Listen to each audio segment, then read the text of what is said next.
નમસ્કાર મિત્રો, 26/11/2008 મુંબઈ હુમલાનો માસ્ટરમાઇન્ડ તહવ્વુર હુસૈન રાણા, જેને તાજેતરમાં ભારતમાં લાવવામાં આવ્યો. તો શું હતી આ સંપૂર્ણ પ્રોસેસ અને કેવી રીતના એને ભારતમાં લાવવામાં આવ્યો, આજના વિડીયોમાં વિગતે માહિતી મેળવીએ.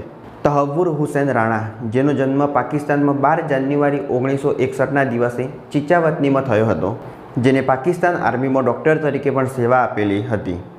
વર્ષ 1997માં તે અને તેમની પત્ની કેનેડા ગયા અને વર્ષ 2001માં તેમને કેનેડાની નાગરિકતા પ્રાપ્ત કરી. એટલે તેમને મૂળ પાકિસ્તાની કેનેડિયન નાગરિક તરીકે ઓળખવામાં આવે છે. તેમની પત્ની પણ વ્યવસાય ડૉક્ટર હતી. સમય જતો તહવ્વુર હુસૈન રાણા આતંકવાદી સંગઠન લશ્કર-એ-તૈયબાનો એક સભ્ય બન્યો. તહવ્વુર હુસૈન રાણાએ 26 નવેમ્બર 2008ના દિવસે મુંબઈમાં જે આતંકવાદીઓ દ્વારા આતંક ફેલાવવામાં આવે તે આતંકવાદીઓને ભૌતિક સહાય પૂરી પાડવામાં આવેલી હતી અને સાથે જ તેના દ્વારા આતંકવાદીઓને અભિનંદન પણ પાઠવવામાં આવ્યા હતા.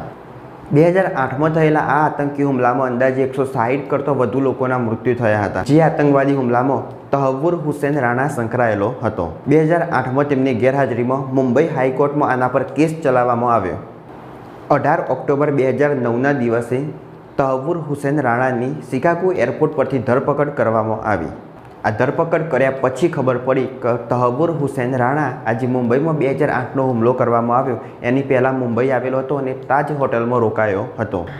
તહવ્વુર હુસૈન રાણાનો એક મિત્ર હેટલી, જે એક પાકિસ્તાની વ્યક્તિ હતો પણ અંગ્રેજીમાં નામ બદલી અને એ પણ ભારતમાં 3 થી 4 વખત આવી અને હુમલા કરવા માટેના મુખ્ય સ્થાનો વિશે માહિતી મેળવતો હતો. એના પછી તહવ્વુર હુસૈન રાણા પણ મુંબઈ આવી અને મુંબઈમાં કઈ જગ્યાએ હુમલો કરી શકાય એ સ્થાનો વિશે માહિતી ભેગી કરતો હતો. 2008માં મુંબઈ હાઈકોર્ટમાં તેની ગેરહાજરીમાં જે કેસ ચલાવવામાં આવતો હતો તે કેસ 2011માં તેની મુંબઈમાં થયેલ હુમલામાં આતંકવાદીઓને ટેકો આપવા બદલ એને દોષિત જાહેર કરવામાં આવ્યો.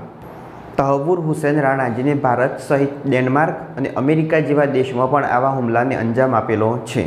2013માં અમેરિકન કોર્ટ દ્વારા તહવ્વુર હુસૈન રાણાને 14 વર્ષની જેલની સજા ફટકારવામાં આવી. પણ 2020માં કોરોના રિપોર્ટ પોઝિટિવ આવતો તેમને કરુણાના ધોરણે મુક્ત કરવામાં આવ્યા. પણ તે જ વર્ષે ભારતે તેમની પ્રત્યાર્પણની માગણી કરતો ફરીથી એમની ધરપકડ કરવામાં આવી. US ભારત પ્રત્યાર્પણ કરાર અંતર્ગત અમેરિકાની કોર્ટ દ્વારા તેને ભારતમાં પ્રત્યાર્પણ કરવા માટે મંજૂરી આપવામાં આવી. વાત કરીએ પ્રત્યાર્પણ કરાર એટલે શું, તો આપણા દેશનો કોઈ આરોપી હોય અને બીજા દેશમાં જઈ રહેતો હોય તો બંને સરકારો વચ્ચે એક કરાર કરવામાં આવેલો હોય. એ કરાર અંતર્ગત આપણા દેશનો આરોપી બીજા દેશમાં હોય તો એને ફરીથી આપણા દેશમાં લાવી શકાય છે. તાજેતરમાં તહવ્વુર હુસૈન રાણા, જેને 26/11/2008ના દિવસે ભારતના મુંબઈ શહેરમાં જે હુમલો કરાવ્યો હતો એ હુમલો કરાવ્યા પછી તે અમેરિકામાં હતો. અમેરિકા અને ભારત સરકાર વચ્ચે આ પ્રત્યાર્પણ કરાર થયેલો છે. તો આ કરાર અંતર્ગત તેને અમેરિકાથી ભારત લાવવામાં આવ્યો. મે 2023માં US સુપ્રીમ કોર્ટે તહવ્વુર હુસૈન રાણાને ભારત લાવવા માટેની મંજૂરી આપી.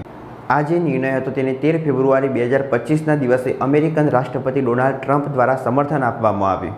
8 એપ્રિલ 2025ના દિવસે તહવ્વુર હુસૈન રાણા, જેને પ્રત્યાર્પણ કરાર અંતર્ગત ભારત લાવવામાં હતો, તેને રોકવા માટે એના વિરુદ્ધમાં એક અરજી પણ દાખલ કરવામાં આવી. પણ સુપ્રીમ કોર્ટ દ્વારા આ જે અરજી હતી એ ફગાવી દેવામાં આવી.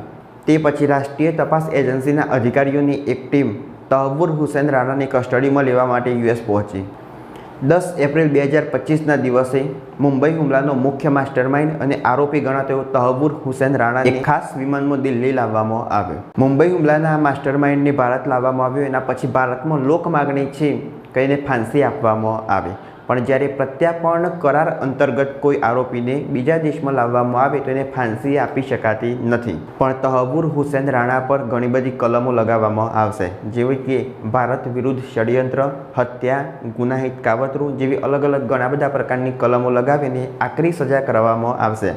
પણ ભારત સરકાર દ્વારા એને ફાંસી આપવામાં આવશે નહીં. તહવ્વુર હુસૈન રાણા વિરુદ્ધના તમામ દસ્તાવેજો NIAની સ્પેશિયલ કોર્ટમાં મોકલવામાં આવશે અને તેની વિરુદ્ધ કોર્ટમાં કેસ ચલાવવામાં આવશે અને તેને આ કલમો અંતર્ગત આકરી સજા કરવામાં પણ આવશે. કેન્દ્ર સરકાર દ્વારા આ કેસમાં એડવોકેટ તરીકે નરેન્દ્ર માનને સ્પેશિયલ પબ્લિક પ્રોસિક્યુટર તરીકે નિયુક્ત કરવામાં આવ્યા. હવે આગળના સમયમાં આપણે માહિતી મેળવશું મુંબઈ હુમલાનો મુખ્ય માસ્ટરમાઇન્ડ તહવ્વુર હુસૈન રાણાને ભારતીય અદાલત દ્વારા શું સજા સંભળાવવામાં આવે છે તેના વિશે.